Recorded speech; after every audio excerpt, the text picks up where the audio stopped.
नमस्कार, मैं हूं रवीश कुमार। जब आप सुबह का अखबार उठाते हैं या टीवी की खिड़कियों में झांकते हैं, तो क्या आपको वो शोर सुनाई देता है जो सरहदों के पार से आ रहा है?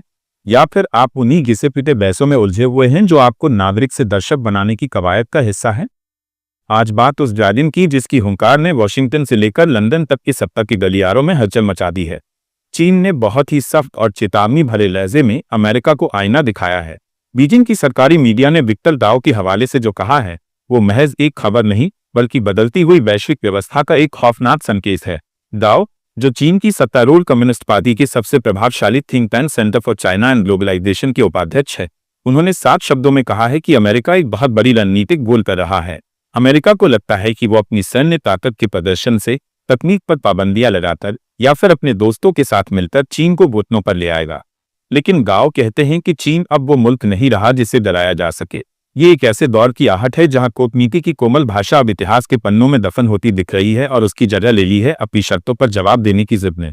क्या अमेरिका वाकई अपनी ताकत के गुमान में एक ऐसे टकराव की ओर बढ़ रहा है जिसका अंजाम किसी को नहीं पता?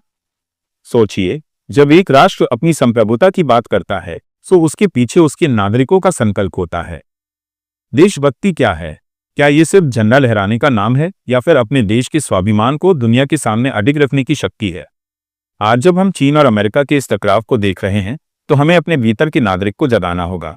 हमें समझना होगा कि वैश्विक राजनीति की ये दसात हमारे जीवन पर क्या असर डालेगी। साथियों, इस सच की लड़ाई में मैं अकेला नहीं हूं। आपके बिना ये सफर अधूरा है। अगर आप चाहते हैं कि गोदी मीडिया के इस दौर में भी स्वतंत्र और निष्पक्ष आवाज बुलंद रहे, तो इस वीडियो को जमकर लाइक करें, हर उस इंसान तक शेयर करें जो देश और दुनिया की हकीकत को समझना चाहता है, और हमारे इस चैनल को सब्सक्राइब करना न भूलें। आपकी इस सक्रियता ही हमारी देशभक्ति है, क्योंकि एक जागरूक नागरिक ही देश का सबसे बड़ा रक्षक होता है। जो लोग सत्ता की गोद में बैठकर तालियां बजा रहे हैं, वे कभी आपको ये नहीं बताएंगे कि दुनिया किस मोड़ पर खड़ी है, लेकिन हम बताएंगे, क्योंकि हमारा सरोकार आपसे है, देश की अखंडता से है। विक्टर दाओ का ये बयान दरअसल चीन की उस करवाहट को उजागर करता है जो पिछले कुछ वर्षों में तकनीक और व्यापार युद्ध के कारण पैदा हुई है। चीन का मानना है कि अमेरिका उसे चारों तरफ से घेरने की कोशिश कर रहा है, चाहे वो ताइवान का मुद्दा हो या फिर दक्षिण चीन सागर में अमेरिकी जहाजों की मौजूदगी। दाओ कहते हैं कि बाहरी हस्तक्षेप का जवाब चीन अपनी शर्तों पर देगा। इस अपनी शर्तों वाले जुमले में ही सारा खेल छिपा है। इसका मतलब ये है कि अगर कल को कोई सैन्य टकराव होता है, तो चीन रक्षात्मक नहीं बल्कि आक्रामक रुख अपनाएगा। वो ये नहीं देखेगा कि युद्ध के नियम क्या है, वो अपनी सुविधा और अपनी ताकत के हिसाब से प्रहार करेगा। अमेरिका का ये मानना कि वो सेमीकंडक्टर चिप्स या अन्य उच्च तकनीक पर प्रतिबंध लगाकर चीन की तरक्की को रोक देगा, चीन के हिसाब से एक बचकानी सोच है। बीजिंग अब ये संदेश दे रहा है कि उसने अपनी खुद की ऐसी सप्लाई चेन विकसित कर ली है जो उसे दुनिया के सामने झुकने नहीं देगी। ये संघर्ष केवल 2 देशों का नहीं है, बल्कि ये 2 विचारधाराओं और 2 व्यवस्थाओं का टकराव है। दुनिया आज एक ऐसे मुकाम पर है जहां हर तरफ तनाव की लकीरें खींची हुई है। एक तरफ अमेरिका का पुराना रसूख है, तो दूसरी तरफ चीन की नई महत्वाकांक्षा।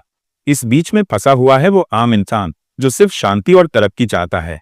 लेकिन जब बड़े मुल्क अपनी संप्रभुता को ढाल बनाकर एक दूसरे को ललकारते हैं, तो इतिहास गवाह है कि उसकी कीमत पूरी मानवता को चुकानी पड़ती है। चीन ने अपनी संप्रभुता से जुड़े मामलों में किसी भी तीसरे पक्ष की दखलंदाजी को रेड लाइन घोषित कर दिया है। इसका सीधा संदेश भारत जैसे पड़ोसियों के लिए भी है और दुनिया के उन तमाम देशों के लिए भी जो अमेरिका के साथ गठबंधन में शामिल है। क्या हम एक नई शीत युद्ध की तरफ बढ़ रहे हैं या फिर ये एक गर्म युद्ध की तैयारी है? रवीश कुमार की इस रिपोर्ट में सवाल बात है और जवाब शायद वक्त की कोख में छिपे हैं। लेकिन इतना तय है कि चीन की ये चेतावनी वैश्विक स्थिरता के लिए एक बड़ी चुनौती है। देखते रहिए, समझते रहिए और सबसे जरूरी बात, सवाल पूछते रहिए।